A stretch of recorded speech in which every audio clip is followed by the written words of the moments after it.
बहुत प्राचीन काल की बात है। हिमालय के दक्षिण क्षेत्र में एक महर्षि रहते थे जिनका नाम था कात्य। उनके वंशज थे महर्षि कात्यायन। वे परम तपस्वी, वेदों के ज्ञाता और भगवान शिव के अनन्य भक्त थे। महर्षि कात्यायन निरंतर देवी भगवती की उपासना करते थे। उनका हृदय बार बार यही प्रार्थना करता था कि हे माँ भगवती, आप स्वयं मेरे घर पुत्री रूप में जन्म ले ताकि मुझे आपका पालन पोषण करने का सौभाग्य प्राप्त हो।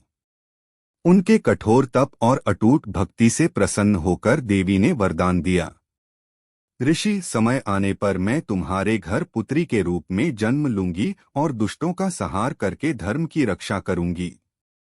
देवताओं की पुकार और महिषासुर का अत्याचार। इधर एक ओर स्वर्गलोक में असुरों का आतंक बढ़ता जा रहा था।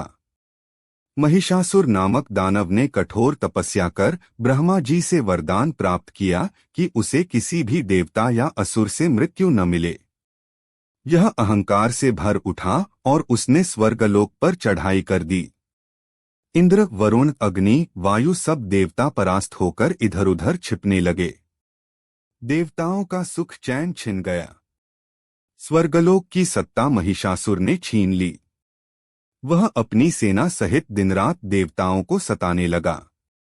सभी देवता मिलकर भगवान विष्णु और महादेव के पास पहुंचे और रोकर प्रार्थना की, प्रभो, यह असुर हमें अत्यधिक कष्ट दे रहा है।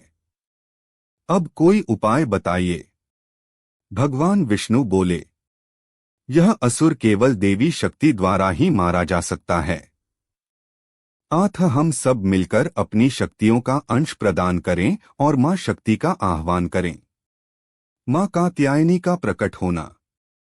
जब देवताओं ने एक स्वर में जगदम्बा का आह्वान किया, तब भगवान शिव के तेज से देवी का मुख, विष्णु के तेज से भुजाएं, इंद्र के तेज से केश, वरुण के तेज से वस्त्र और अन्य देवताओं के तेज से उनके विभिन्न अंग प्रकट हुए। उस सम्मिलित तेज से जो दिव्य रूप प्रकट हुआ वह अद्भुत था। आकाश में बिजली सा प्रकाश छा गया। महर्षि कात्यायन के आश्रम में वह शक्ति प्रकट हुई और वे उनकी पुत्री बनी।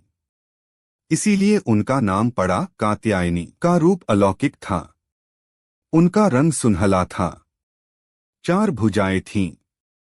दाएं हाथ में तलवार और कमल, बाएं हाथ में वरमुद्रा और अभयमुद्रा। उनका वाहन था शेर। वे अत्यंत तेजस्विनी थीं और देखकर ही असुर कांप उठते थे। महिषासुर वध की कथा।